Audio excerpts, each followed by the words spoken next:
کہ جو کوئی شخص محفل میلاد کو منعقد کرتا ہے تو وہ پورے کا پورا سال اللہ رب العزت کے حفظ و امان میں رہتا ہے۔ بسم اللہ الرحمن الرحیم۔ ناظرین محترم، محفل میلاد کی برکات بہت زیادہ ہیں۔ حضور اکرم صلی اللہ علیہ وآلہ وسلم کی تشریف آوری پر محفل میلاد کا انعقاد کرنا، خوشی منانا، یہ باعث برکت بھی ہے اور باعث رحمت بھی ہے، بلکہ دنیا و آخرت میں بھلائیاں حاصل کرنے کا ایک ذریعہ بھی ہے۔ میں آپ کے سامنے چند ایک مثالیں جو ہیں وہ رکھنا چاہتا ہوں، جن کو سن کر آپ یہ غور کر سکیں گے کہ محفل میلاد کی برکت سے اللہ رب العزت جو ہے وہ کتنا نوازتا ہے بندے کو، دنیا کے اندر بھی نوازتا ہے اور پھر دنیا سے جانے کے بعد بھی، یعنی مرنے کے بعد بھی اس بندے کو نوازتا ہے۔ بخاری شریف میں ہے کہ حضرت عروہ یہ روایت کرتے ہیں کہ ابو لہب کی ایک لونڈی تھی سویبہ، یہ اس نے آزاد کر دی تھی۔ دراصل نبی مکرم صلی اللہ علیہ وآلہ وسلم کی جب پیدائش ہوتی ہے تو یہ لونڈی جا کر ابو لہب جو رسول اللہ صلی اللہ علیہ وسلم کا چچا تھا، اس کو جا کر مبارکباد دیتی ہے، خوشخبری دیتی ہے کہ آپ کے بھائی کے گھر میں بیٹا پیدا ہوا ہے، یعنی آپ کے ہاں بھتیجا پیدا ہوا ہے۔ تو اس خوشی پر ابو لہب نے اس سویبہ لونڈی سے کہا کہ جاؤ تم آزاد ہو، اسے آزاد کر دیا،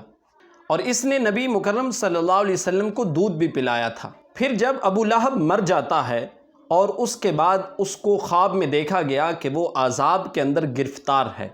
تو ابو لہب سے پوچھا گیا کہ تمہارے ساتھ کیا سلوک ہوا؟ تو کہنے لگا میں نے کوئی راحت نہیں دیکھی، عذاب کے اندر مبتلا ہوں، لیکن مجھے اس انگلی سے پلایا جاتا ہے اور اسے پی کر، اس انگلی میں سے جو مشروب نکلتا ہے اسے پی کر میں راحت محسوس کرتا ہوں۔ ناظرین محترم، دیکھنے کی بات یہ ہے کہ وہ تھا بھی کافر،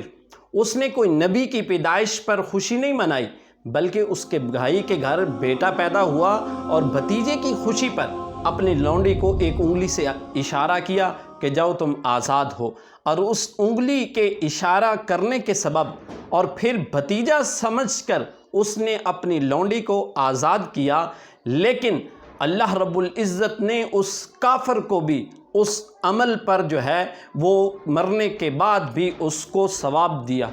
یہ وہ شخص ہے کہ جو کفر کی حالت میں مرا اور اس پر پوری کی پوری سورۃ اللہب نازل ہوئی،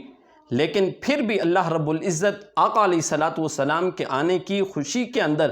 اس کافر کو بھی مرنے کے بعد اسے ہلکی راحت جو ہے وہ اس انگلی سے ملتی رہتی ہے۔ اور اگر اب کوئی مسلمان آقا علیہ الصلوۃ والسلام کا امتی، حضور سے محبت کرنے والا، اور مسلمان اگر کوئی آقا علیہ الصلوۃ والسلام کی تشریف آوری پر خوشی منائے گا تو اللہ رب العزت دیکھیے کتنا اسے انعام عطا فرمائے گا، اس دنیا کے اندر بھی اور آخرت کے اندر بھی۔ امام سخاوی فرماتے ہیں کہ جو شخص کوئی محفل میلاد منعقد کرتا ہے اس پر اللہ رب العزت کے فضل کی بارش نازل ہوتی ہے۔ اور اسی طرح علامہ ابن جوزی اپنا قول نقل کرتے ہیں کہ جو کوئی شخص محفل میلاد کو منعقد کرتا ہے تو وہ پورے کا پورا سال اللہ رب العزت کے حفظ و امان میں رہتا ہے، اور پھر جب کوئی وہ ایسا کام کرنا چاہتا ہے،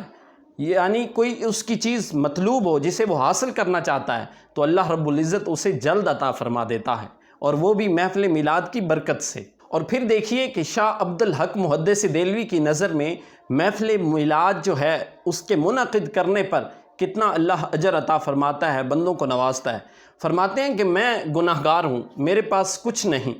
میں سیاکار ہوں، مگر تیرے حبیب کی میلاد کی جب محفل ہوتی ہے اور اس محفل میں شرکت کرتا ہوں، پھر اس محفل کے اختتام پر درود و سلام پیش کیا جاتا ہے، اور حضرت شاہ عبد الحق محدث دہلوی فرماتے ہیں کہ میں وہ درود و سلام کھڑے ہو کر پیش کرتا ہوں، اور میری یہ آس اور امید ہوتی ہے میرا یہ عمل جو ہے وہ کبھی بھی بیکار نہیں جائے گا، بلکہ اللہ رب العزت اس عمل کو قبول فرمائے گا۔ یعنی جو محفل میلاد کے اختتام پر درود و سلام کے گجرے پیش کیے جاتے ہیں، حضرت شاہ عبد الحق محدث دہلوی فرماتے ہیں اللہ رب العزت کے ہاں یہ عمل اتنا مقبول ہے کہ مالک کائنات اس عمل کو قبول فرماتا ہے، اور اس عمل کے صدقے بندے کی بخشش بھی فرماتا ہے۔ اور پھر جو کوئی درود و سلام پڑھے پھر اللہ سے دعا مانگے، اللہ رب العزت اس کی دعا کو کبھی بھی مسترد نہیں کرتا۔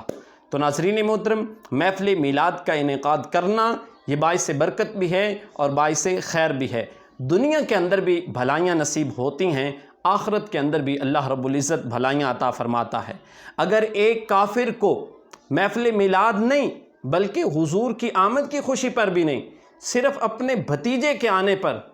اگر کوئی اپنی لونڈی کو آزاد کرے، اللہ اس کے عذاب میں تخفیف فرما دیتا ہے۔ اگر کوئی مومن مسلمان حضور کی آمد پر خوشی منائے گا تو اللہ رب العزت اس کو عذاب جہنم سے بھی بچا لے گا۔